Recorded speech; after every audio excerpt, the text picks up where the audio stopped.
നമസ്കാരം. ചാനൽ 91 ന്യൂസിലേക്ക് സ്വാഗതം.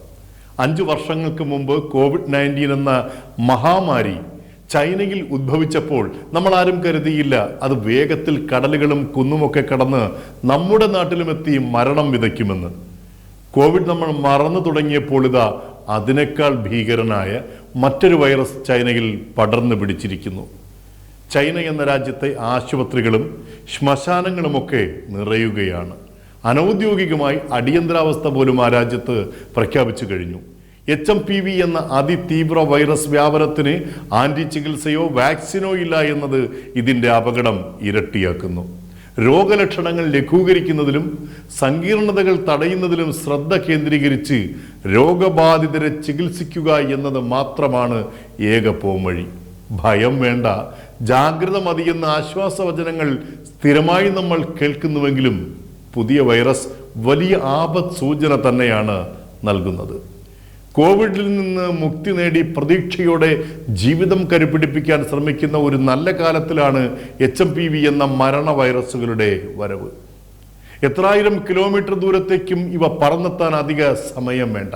ചുമ, പനി, ജലദോഷവും ഒക്കെയായി തുടങ്ങുന്ന അസുഖ ലക്ഷണങ്ങൾ കുട്ടികളിലും വൃദ്ധരിലും ആരോഗ്യമുള്ളവരിലുമൊക്കെ ഒരുപോലെ പടർന്നു പിടിക്കുകയാണ്. 3 ദിവസത്തിൽ കൂടുതൽ രോഗം തുടർന്നാൽ പിന്നെ അതിസങ്കീർണമാകും രോഗിയുടെ അവസ്ഥ. രോഗം ശ്വാസകോശത്തെ ബാധിച്ചു കഴിഞ്ഞാൽ ജീവൻ തന്നെ അപകടത്തിലേക്ക്. ചുമയിലൂടെയും തുമ്മലിലൂടെയും സ്പർശനത്തിലൂടെയും ഒക്കെ തന്നെയാണ് HMPV വൈറസുകളുടെയും പകർച്ച. എന്നാൽ കോവിഡ് വ്യാപന വേഗതയേക്കാൾ കൂടുതലാണ് പുതിയ ഭീകരന്. ലോകരാഷ്ട്രങ്ങൾ വീണ്ടും വലിയ ഉത്കണ്ഠയിലാണ്. കോവിഡിനെ ചെറുത്തു തോൽപ്പിക്കാൻ കണ്ടെത്തിയ വാക്സിനുകൾ മനുഷ്യരുടെ പ്രതിരോധശേഷി നഷ്ടപ്പെടുത്തുകയും വാക്സിൻ കുത്തിവയ്പ്പുകൾ മറ്റു പല അസുഖങ്ങൾക്കും വഴിമാറുകയും ചെയ്തതുകൊണ്ട് തന്നെ ഏതെങ്കിലും ഒരു അസുഖത്തിന് വാക്സിൻ എടുക്കണമെന്ന് കേൾക്കുമ്പോൾ സർവ്വ മനുഷ്യരാശിയും ഭയക്കുകയാണ്. ചൈനയിൽ കോവിഡ് മരണനാശം വിതച്ചതുപോലെ HMPVയുമായി മാറുമോ എന്നുള്ള ആശങ്കയിലാണ് ലോക ജനത. ഇനിയും ഒരു ഭീകര വൈറസിനെ താങ്ങുവാനുള്ള ശക്തി മനുഷ്യരാശിക്ക് ഇല്ല എന്നതാണ് സത്യം.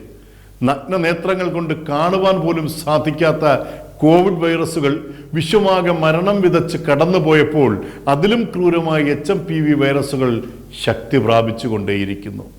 ചന്ദ്രനിലും മറ്റ് ഗ്രഹങ്ങളിലുമൊക്കെ മാറി താമസിക്കുവാൻ തയ്യാറെടുക്കുന്ന മനുഷ്യൻ വൈറസുകൾക്ക് മുന്നിൽ മാത്രം പകച്ചു നിൽക്കുന്നു.